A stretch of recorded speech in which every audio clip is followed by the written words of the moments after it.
Hello everyone and welcome to Cinderful Gaming. I hope you're all doing well, I hope you're all staying safe, and most of all, I hope you're all fighting out war against the Grey.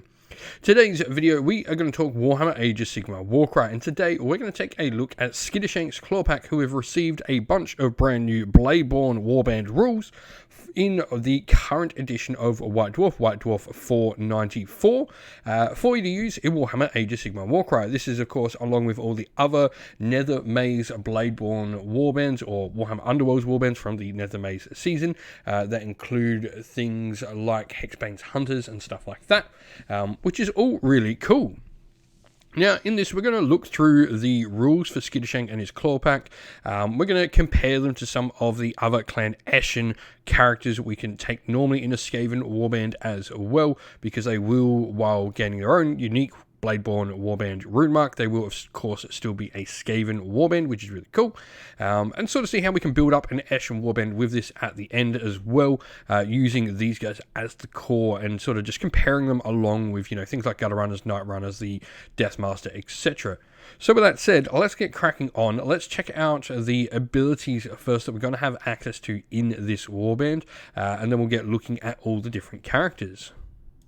Today's video is brought to you by Gap Games, a fantastic retailer in Australia for a variety of different miniature war games. If you'd like to help support the channel, we have an affiliate link where by clicking on and purchasing, you'll help support the channel, but you'll also help support Gap Games, which is a fantastic servant to the community. And so here we have all our abilities. Now you can see the big box at the top here. This is the abilities available to Skittershank and his Clawpack. That is their rune mark there, the little ninja star. Now they do, as with many of these Bladeborn Warbands, they have the rune mark that's available to their faction in general. So they have the Skaven faction rune mark as well. This does open up lead from the back to our leader model, but also the Scurry Away and Running Death abilities you can see down there. They are for some of the other Skaven Eshin models we'll talk about adding into the Warband later. And so, to begin with, Musketeer, this is the same ability that we do have access to for the rest of the Skaven. It's a fighter can make this reaction after an enemy fighter finishes a move action within 3 inch of them. You pick another friendly Skaven faction rune mark fighter within 3 inch, they can make a move or disengage action, but have to end that action more than 3 inch away from the enemy. Essentially, you know, one of your models gets charged and his friend nearby ditches him. Way of the Slinking Rat is available to everyone in the Warband, and this is actually the same as the double for Scurry Away. Now, Scurry Away is interesting. It just has the Agile rune mark on top of the Skaven rune mark. This will be available to pretty much all the other Eshin models we have access to, and it is exactly the same for both. It's just for different models. You do this after a enemy fighter can use it within 3 inch of them. So a fighter can only use this if they're within 3 inch of an enemy fighter. Roll a dice on or 2+, they can make a bonus disengage. Triple for Spinning Cobra technique. Now this is for our elite rune mark fighter in Skittershank's Clawpack. You pick an enemy fighter within 6 inch and roll a number of dice equal to the value of the ability. For each roll that exceeds the fighter's toughness, allocate 3 damage points, or equals or exceeds, I should say. Now, there is something interesting here because it doesn't say if you get to the same point. So if they're, for some reason, toughness 7, that you would allocate anything at all, because it is an ability. It's not a hit roll. It wouldn't auto succeed on a 6 in my understanding. I might be wrong, but I'm pretty sure that's how it works. Quad Way of the Hidden Paw, the fighter can make a bonus move action, and then this fighter can make a bonus attack action. You add X to the attack characteristic of the action, where X is the number of friendly fighters with Skittershank's Clawpack rune mark within 1 inch. This is pretty cool because this means essentially all the rest of the Warband go in, they tie up the enemy, and then Skittershank himself will come in and get a bunch of bonus attacks. Really good if your opponent activates, you know, a heavy hitter early, sort of lure them in, get a bunch of fighters around them, and then send Skittershank in with a ton of attacks. Now, Skittershank also will have access to lead from the back, as will any other leader model you bring into the force. What this does, until the end of the battle round, you can add half the value of this ability, rounding up to the attacks characteristic and melee attack actions made by visible friendly fighters while they're within 6 inch of the fighter. Pretty cool. You've got some decent fighters you can actually give this to if you do sort of build a full Eshin Warband, which is really nice. I did talk briefly about the double for Scurry Away. That is what it is. It is exactly the same as the Slinking Rat, just for the regular Eshin models that we can add into the Warband. And then triple for Running Death. This will be available on our Deathmaster, which is another hero we can bring in. They can make a bonus move action or bonus disengage. In addition, until the end of their activation, you can add one to damage points allocated to enemy fighters by each critical hit, for attack actions made by them. So, pretty cool way to get some extra damage. You've got a couple of really nice boosted ones. Your heroes are generally going to be doing the damage in this Warband. But you do have some other interesting sort of things you can do with movement and stuff like that to really get this Warband moving around the table nice and quickly. That could be really good at grabbing objectives, treasure, and then just disappearing out of sight. And so now we take a look at some of the actual fighters in the Warband. Now, like I said, the first here is Slink Skittershank. He is the leader of Skittershank's Clawpack, as you might expect. 190. Now, this puts him cost-wise at pretty much around the same as what a Deathmaster is, which is the Skaven Assassin from Clan Eshin. So we do have a few differences here between the two. First of all, Slink has no ranged attack, unlike the Deathmaster, who does, but it is a average sort of ranged attack. It can crit pretty nicely. So let's just look at their general stats. So they are similar in their stats in that they're movement 7, they're both defense 3, and they've both got 18 wounds. Now, the Deathmaster is going to actually have the same combat profile as Slink, so we're going to be 5 attacks, strength 4, 2-4 on the damage. The Deathmaster on top, though, will have the 8-inch range shooting attack with 3 attacks, strength 3, 1-4 on the damage. So I do think that Slink is relatively expensive for what he brings to the table. He does have some cool abilities. So he can use the Spitting Cobra technique ability there, which is nice. And he can get a lot better and a lot more attacks than the Deathmaster can get if we can get all these friends in the fight. So I'm not overly convinced that Slink is the better option of the two, but I think he definitely offers something different. So I think you probably want both, because this opens up different options.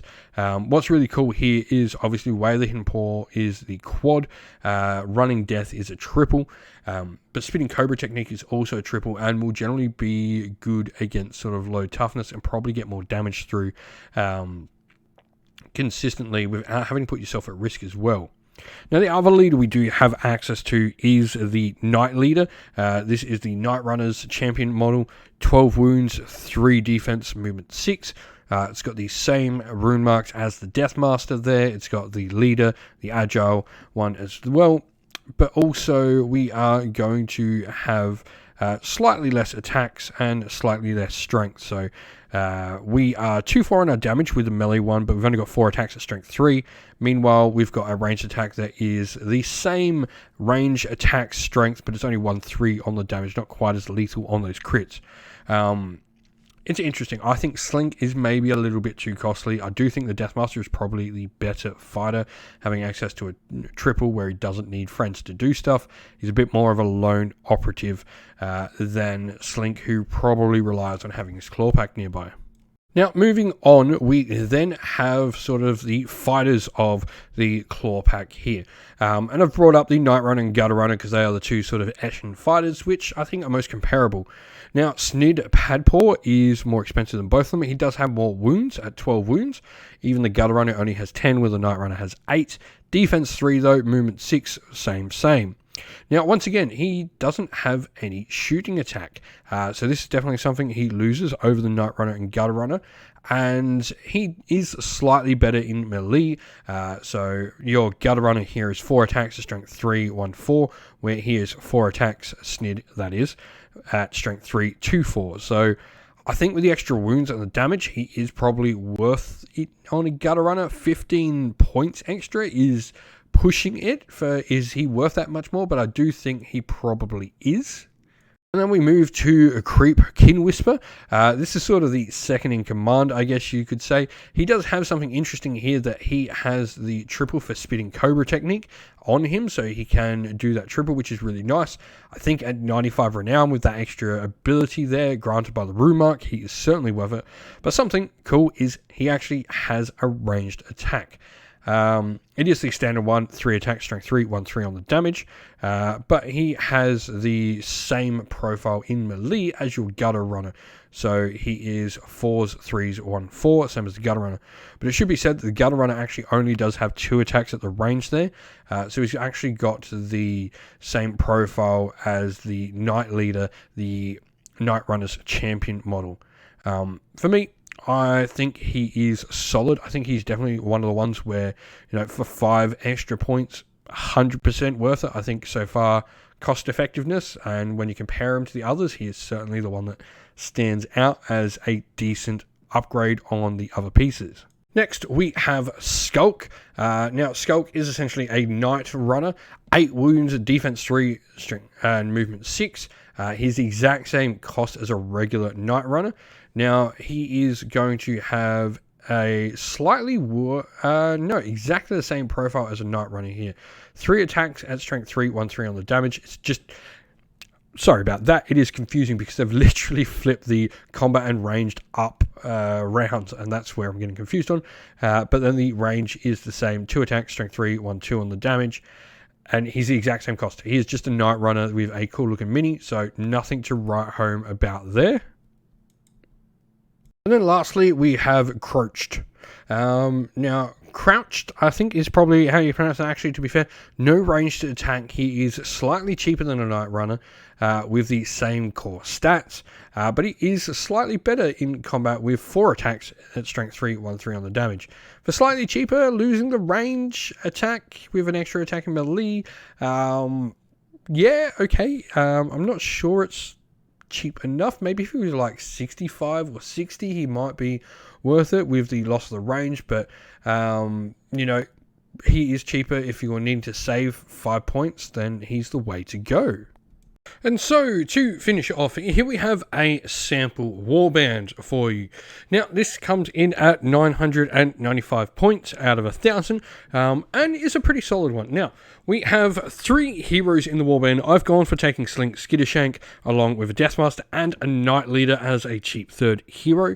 Now, the reason for this is I think lead from the back is definitely going to be a way you can boost a lot of power out of many of your different fighters. It's an incredibly important ability. And also just having, such weak sort of fighters next to your heroes, having things like Inspiring Presence to get them to activate early to maybe get them out of danger and stuff like that can be really important. Or your heroes are only 18 wounds at defense of 3. Having friends nearby to help keep them alive is also important.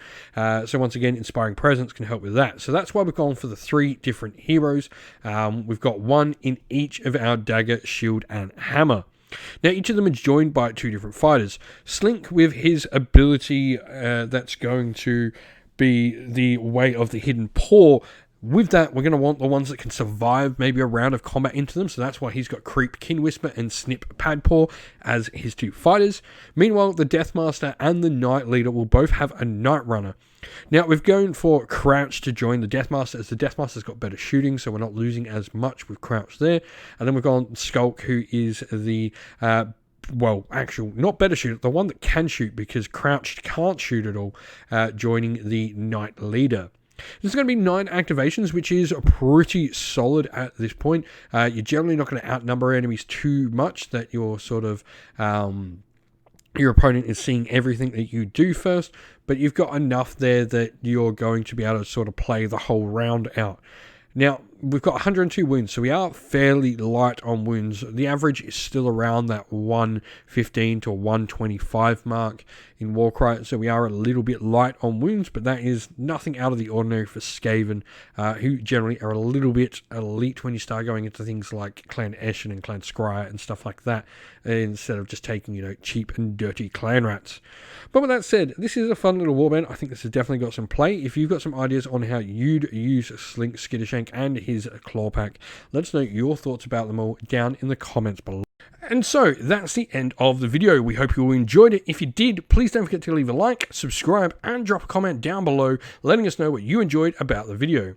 If you'd like to come chat more with me and other members of our great little community here, we have a Discord server linked down in the video's description, and also linked down there are the best ways to help support the channel as well. Our Patreon and YouTube members down there are fantastic ways to help support the channel, and if you'd like to get a shout out like all these people, you can go and join up today. So with that said, we'd like to give a shout out to all our Patreon and YouTube members. So thank you to our Patreons: Rob B, Broken Chef, Andy C, Grimscold, Colorblind Magic, Benjamin Swallows, James Cater, Mark Harvey, Domir, Average Wargamer, Q Damak, Andrew Bowen, Outer and Shot First, Kenny Lowe and Soren, and to our YouTube members: Green Roots Gaming, Ronya, Lock Lorick, Broken Chef, Ariana Edwards, James Tillman, Disco, John Castle, and Gargamel196. Thank you all so much for watching. Stay safe everyone, stay well, and most of all, keep fighting that war against the grey. Ciao for now.